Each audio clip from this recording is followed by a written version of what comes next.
Vande Mataram Vande Mataram. Good morning पिला माने आज आम टुडे पिले आम लाइफ साइंस रो थर्ड चैप्टर टिश्यू विषयटा जो थिला टिश्यू तंत्र हमर टिश्यू सिस्टम तो एटा हमर टिश्यू सिस्टम पिले टिश्यू सिस्टम में पढ़ देथिले पिले हमें कोन ना अप टू कर देथिले हमें रक्त संयोजक टिश्यू एगुड़ा सब पिले आलोचना में कर देथिले। तो आज हम पिले करिया पेशी टिश्यू टू स्टार्ट करिया। पेशी टिश्यू कोन केते भाग रे विभक्त कराई छी कोन कोन आउ तापर स्नायु टिश्यू कोन रही छी सेगुड़ा मध्ये पिले हम आलोचना करिया। तो प्रथम देखो ब्लैक बोर्ड में लिखी छी पेशी टिश्यू। पेशी टिश्यू को केते भाग रे विभक्त कराई छी, पेशी टिश्यू कोन, पेशी टिश्यू काहा को कहा जाए तार कांसेप्ट को जानला। पिले बुक्स को जिबा मु पढेला भी बुक्स पिले देखुची ओ दासे अधिया किछ कहूची। तमे बुक्स को जिवो जा जा लिखाई छी ताको बिटु वाच करिवो पढिवो वो से आंसर पिले करिवो। तो देखो पिले पेशी टिश्यू साधारणतः संकोचन और प्रसारणशील। संकुचित हो पारे माने स्क्वीज हो पारिबो, प्रसारणशील माने वाइड हो पारिबो, बड़ हो पारिबो, हला संकुचित हो पारिबो, प्रसारणशील हो पारे। एतरे थिबा पेशी कोष गुडी करे केतेक विशेष प्रकार संकोचनशील प्रोटीन पिले रही थाए। ता किछि प्रोटीन थाए जो माने संकुचित करिया पे थांती। से प्रोटीन मानक द्वारा टिश्यूर संकोचन और प्राणी प्रसारण घटी शरीर गति पिले संभव होई थाए। ताले आम शरीर में तीन प्रकार पिले पेशी कोष अच्छी। आम एक रे होची पिले रेखित पेशी, दुई रे होची अरेखित पेशी, तीन होची हृद पेशी। ताले पेशी टिश्यू को हम तीन भाग में विभक्त कले हमर होची रेखित पेशी, अरेखित पेशी आउट होची हमर हृद पेशी। हृद पेशी पिले हमर अछि। तो এই प्रकार हमर रेखित पेशी, अरेखित पेशी, हृद पेशी तीन प्रकार पिले हमर रही हमर पेशी टिश्यू पिले विभक्त कराई छी। तो हमें जानिले पिले हमर पेशी टिश्यूटा पिले संकोचन एवं प्रसारणशील। तेणु ता द्वारा हेले हमें पिले मूवमेंट करि पड़छे, गोड जगह आउट जगह जाई पड़छे, चालबुला करि पड़छे, हाथ हली पड़छे, गोड हली पड़छे, मुंड बेक सब हली पड़छे। हमर केमिति हलुछि तो पिले एत रही हृद पेशी हमर पेशी रही। तो पेशी तार भितर किछि प्रोटीन थाए, से प्रोटीन रो काम होला एको चलप्रचल करबा हैला। एटा उतरे कांसेप्ट। तो तापर हम जानले तीन भाग रे विभक्त पिले कराई छी। केते भाग रे? तीन भाग रे विभक्त कराई छी। हमर हैला रेखित पेशी, अरेखित पेशी और जो हृद पेशी। हम बर्तन जीवा पिले रेखित पेशी कोन ता विषय जानबा। ओके अच्छा देखो रेखित पेशी कहले कोन ना पिले बुक्स को जीव, बुक्स रे बड़ा बड़ा चित्र देछि देखिबो, गुजर चित्र मु भी कहि तो बुझी जीव कि चित्र को देखिबो। आम शरीर रे केतेक अंग जता हाथ, गोड़, जिह्वा जो माने जिभ, निगल माने जो खाद्य जो गळी जोडा जाउछ निगल इत्यादि थिबा पेशी आम इच्छा अनुसार पिले परिचालित होई।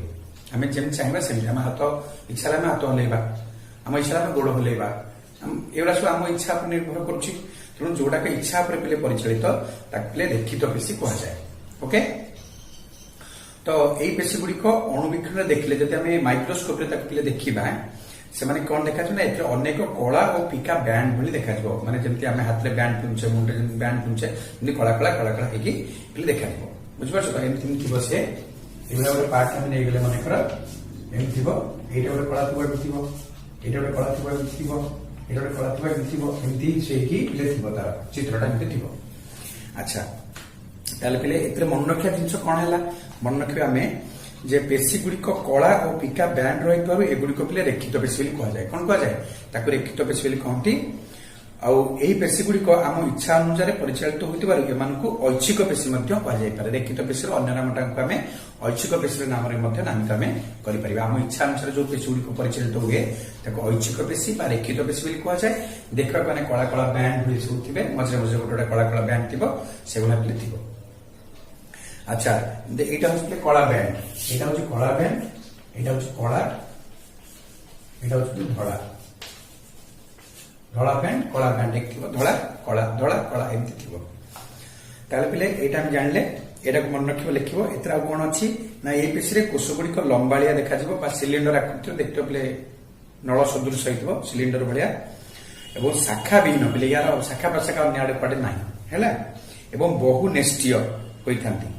एई सब पेशी रे मायोफाइब्रिल नामक अनेक प्रोटीन सूक्ष्म तंतु समांतराल भाव में रही है। केमती रही है? समांतराल भाव में, माने एटा रहिला एमती या सहित एमती हिथिबो, समांतराल आकार से माने रहिबे। मायोफाइब्रिल कहता को एथिरे अनेक गार्ड कला और पिका बैंड एकांतर भाव रही है। एकांतर माने कोण को कोण है सेमती रही है। तापरे पेशी भितर थिबा सूक्ष्म तंतुरे कला और पिका बैंड थिबारु पेशीटी को रेखित जना पड़े, माने रेखा रेखा हेला बेली गारा गारा टाण टाण बेली देखा जाए, सेतबा तो रेखित बेली कहा जाए। रेखित बा ऐच्छिक पेशी मुख्यतः हमर शरीरर विभिन्न अस्थि उपास्थि सहित संयुक्त होई रही शरीरर अंग प्रत्यंगर चालना पिले कराए। यार काम होला हमको मूवमेंट कराए। प्रथम कहली रेखित पेशी काम पिले आम जानिले तार चित्रटी करिवो सुंदर भाव तार नोट्स तक तैयारी करिवो। तापर आसला पिले अरेखित पेशी बा अनैच्छिक पेशी जोटा इच्छा अनुसार जो पेशी पिले कार्यक्रमटा हुए ना आम चाहिए सेटा कहते ऑटोमेटिकली हो जाए। आमर पाकस्थली परिपाक नली खाद्य नली रक्तवाहिनी नली जरायु तापरे आखिर स्वच्छ पटल पेशी मान संकोचन प्रसारण आम इच्छा अनुसार हुए ना पहले ता इच्छा अनुसार से ऑटोमेटिकली मूवमेंट हुए। तेणु यही पेशी गुड़ी अनैच्छिक पेशी, अनैच्छिक माने आम इच्छा विरुद्ध जोटा हुए सेटा अनैच्छिक, आम इच्छा अनुसार जोटा हुए सेटा रेखित। गला गला अरेखित पेशीर कोष गुड़िक लंबा प्रांत दुईटी धीरे धीरे सरू होता है, माने एमती तार चित्रटा होता है। देख ये मझीटा मोटा होता एटा सरू हो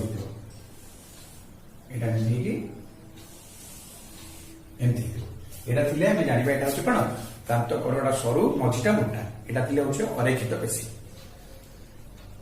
अच्छा तापरे सरू होता है प्रत्येक कोष एक नेष्टि विशिष्ट होता है, नेष्टि माने मझीटा नेष्टि एटा कौन नेष्टि नेष्टि रही है। तापरे पिले एटा जानला अरेखित पेशी जानले, रेखित पेशी पिले जानिगले। तापर आम जाना कौटा ना हुट पेशी। हुट पेशी कौन ना हुट पेशी कोष गुड़िक अनेक शाखा बाहरी परस्पर सहित छंदी हुई रही स्थान में कला रंगर अंतविष्ट चंद्रिका पिले सृष्टि होता है। तेणु ये पेशी रेखित दिशे। केमी दिशे ताले हुट पेशीटा पिले रेखित देखा प्रथम जमी रेखित पेशी सेमती पिले कि बहुत शाखा प्रशाखा बाहर जाए परस्पर छंदा छंदी रही था कौन आम हुट पेशी।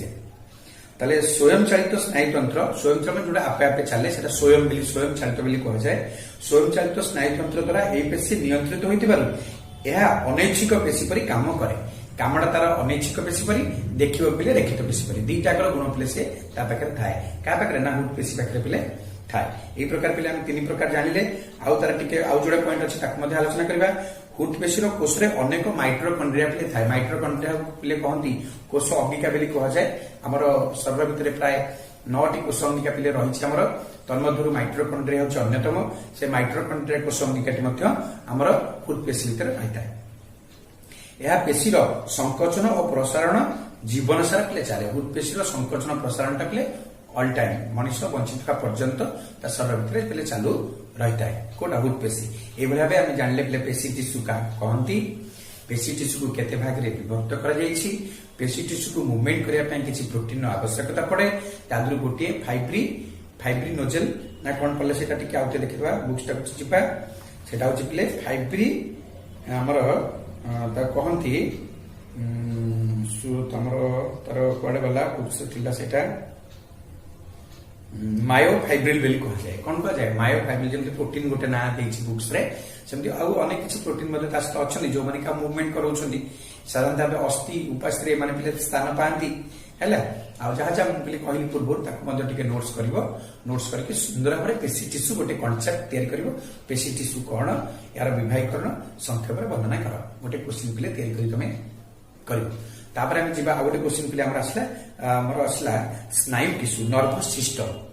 नर्भस सिस्टम कौन पिले देखा आम देख पिले नर्भस सिस्टम हूँ स्नायु टिश्यू एक स्वतंत्र धरणर टिश्यू बुझिपार ना नहीं। स्वतंत्र धरणर टिश्यू मस्तिष्क सुषुम्ना कांड समस्त स्नायु यही स्नायु टिश्यू द्वारा गठित।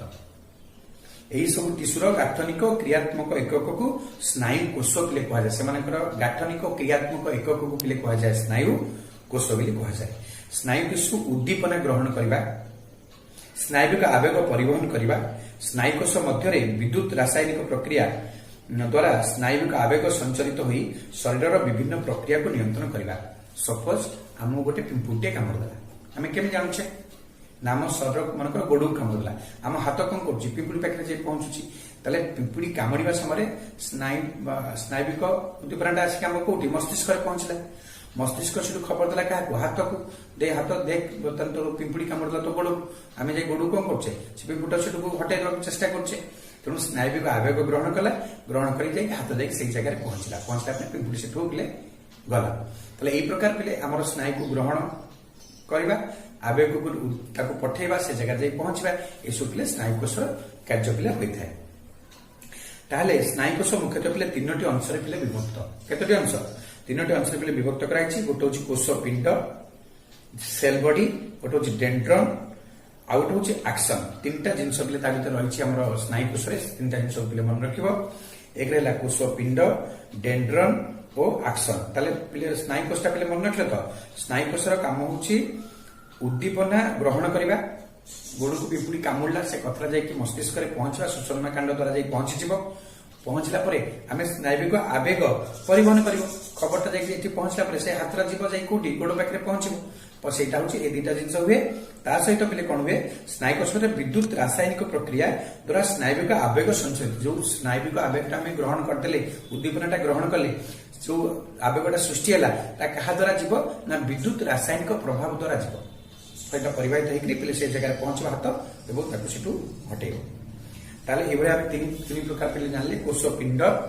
डेंड्रन एक्शन 3 प्रकार जानले ताले कोष पिंड कौन जाना बही पे बुक से गोटे स्नायु कोषर चित्रटी पे चित्रटी पे सैड तुम कर सुंदर भाव में चित्रटी कर तो देख पे कोष पिंड आम जाना सेल बॉडी कौन यार आकार प्राय अंडा परी अंडा तो पे देखि अंडा परी देखा पूरा गोलाकार नुहे वर्तुलाकार टाइप चेपटा टिके देखा एथिरे स्नायु प्ररस पे थाए है पे न्यूरोप्लाजम बोली कहती यही स्नायु प्ररस नेस्टी और अनेक निशल कणिका थाए कौन कौन थाए ना स्नायु प्ररस थाए आउ स्नायु प्ररस थाए न्यष्टि और अनेक निशल कणिका छोट छोट कणिका था यहाँ हूँ पे कोषपिंडर कथा आसला पे आम डेंड्रन डेंड्रनटा कौन ना कोषपिंड को अनेक सरु सरु से कोषपिंडर अनेक शाखा शाखा सब बाहर जोटा कि देख मुझे चित्रटा को चित्रटा देख मुझे भल पे बहुत भल चित्र बुझीपार आसला चित्र मुझे मैंने तो मो सागे चित्र भल कर मो चित्र देख सुंदर चित्र ये रहा एमती रहा ये शाखा प्रशाखा सब शाखा प्रशाखा शाखा प्रशाखा जो रहा सेगुड़ा पे डेंड्रन ये सब डेंड्रन कौन कौन डेंड्रन डेंड्रन ये रहा अच्छा तापर नेस्टी बिल हूँ ये कला नेस्टी यहाँ कौन नेस्टी अच्छा ताले डेंड्रन है कोषपिंड अंचल सरु सरु शाखा बाहर थाए ये शाखा को डेंड्रन कहुए डेंड्रन साहाय्य स्नायु कोष वार्ता बा स्नायविक आवेग संवेदन ग्रहण करे ये जो शाखा प्रशाखा जोड़ा सब रही है सरु सरु मोटा मोटा कर दी सरु सरु शाखा सब थी है जो शाखा जो रहा द्वारा कम होम संवादटा उद्दीपना को ग्रहण करवा स्नायविक आवेग को परिवहन करवा ये सब कम हो शाखा मान कम है डेंड्रन कम भितरटा जी रही नेस्टी यहाँ कौन कहती नेस्टी बोली कहुए ये कला होता नेस्टी तापर कौन है आमर एक्शन एक्शनटा कौन ना कोषपिंडर अन्य एक प्रांत रु बाहर लंबा अंशटू मान यू बाहर यहाँ बाहर यहाँ चलिकी आमर एपटे यही जगह पे कहते एक्शन कौन कहती एक्शन लंबा ही एक्शन बोली कहुए ताहले आमर से एक्शन काम कौन ना कोषपिंडर अन्य एक प्रांत रु बाहर लंबा अंशटी को पे एक्शन कहुए कोषपिंड ये रहा कोषपिंड पे लंबा होकर बाहर एक्शन बोली कहती तापर एक्शन शेष बाहर छोट छोट शाखा को अंतिम डेंड्रिया या जोड़ा पे बाहर से कहती ये जो बाहर यहाँ हूँ अंतिम डेंड्रिया बोली कहती अच्छा तापर अच्छी माइलिन युक्त स्नायुकोश मानक एक्शन चारिकड़े माइलिन आवरण रही मझिरे मझिरे गंठी भली देखा जाए मझे मझे ये बाहर ये गंठी पुणी बाहर ये गंठी गंठी गंठी से गंठी पे कौन कहुए ना रानभियर गंठी बोली कहुए कौन कहुए रानभियर गंठी बोली कहुए थाए स्नायुकोश माइलिन युक्त किंबा ମାୟୋଲିନ ବିହୀନ ହୋଇପାରେ ସ୍ନାୟୁକୋଷ ଆକାର ଆକ୍ସନ ସାହାଯ୍ୟରେ ବାର୍ତ୍ତା ବା ସ୍ନାୟୁକ ଆବେଗ ପ୍ରେରଣ କରେ। ସ୍ନାୟୁ ଟିସୁର ସମନ୍ୱିତ ପରିଚାଳନା ଦ୍ୱାରା ସମସ୍ତଙ୍କର ମାନେ ମିଳିତ ପ୍ରଭାବରେ ବା ପରିଚାଳନା ଦ୍ୱାରା ଶରୀରରେ ସ୍ନାୟୁବିକ ନିୟନ୍ତ୍ରଣ ପିଲେ ସମ୍ଭବ ହୋଇଥାଏ, ଯୋଉଟା କି ଆମ ପାଇଁ ଭେରି ଭେରି ଇମ୍ପୋର୍ଟାଣ୍ଟ। ଯୋଉ ଲୋକଟିର ପୁରା ସ୍ନାୟୁବିକ ବିକୃତି ଘଟିଲା ସେ ୱାନ୍ ଟାଇପ୍ ଅଫ୍ ଏ ପାଗଳ କି ପୁରା ପାଗଳ ଏଭଳି ହେଇଥିବ। ତେଣୁ ସ୍ନାୟୁଟା ଆମର ଭେରି ଭେରି ଇମ୍ପୋର୍ଟାଣ୍ଟ। ତେଣୁ ସ୍ନାୟୁ ବିଷୟରେ ଯେତିକି ନୋଟ୍ସ ପିଲେ ଦିଆଗଲା ତାକୁ ସୁନ୍ଦର ଭାବରେ ପିଲେ କରିବ। ସ୍ନାୟୁ କୋଷ ଆମର ଟପିକଟା ହେଲା ସ୍ନାୟୁ ଟିସୁ। ସ୍ନାୟୁ ଟିସୁ କାହାକୁ କହନ୍ତି? ସ୍ନାୟୁ କୋଷ ପିଲେ କୋଷ ଟିସୁ ଭିତରେ ପାର୍ଥକ୍ୟ ଏତିକି ମନେ ରଖିବ। ଅନେକ ଗୁଡ଼ିଏ ସୂକ୍ଷ୍ମ ସୂକ୍ଷ୍ମ ଟିସୁ ମାନଙ୍କୁ ନେଲେ ପିଲେ କୋଷ ହୁଏ।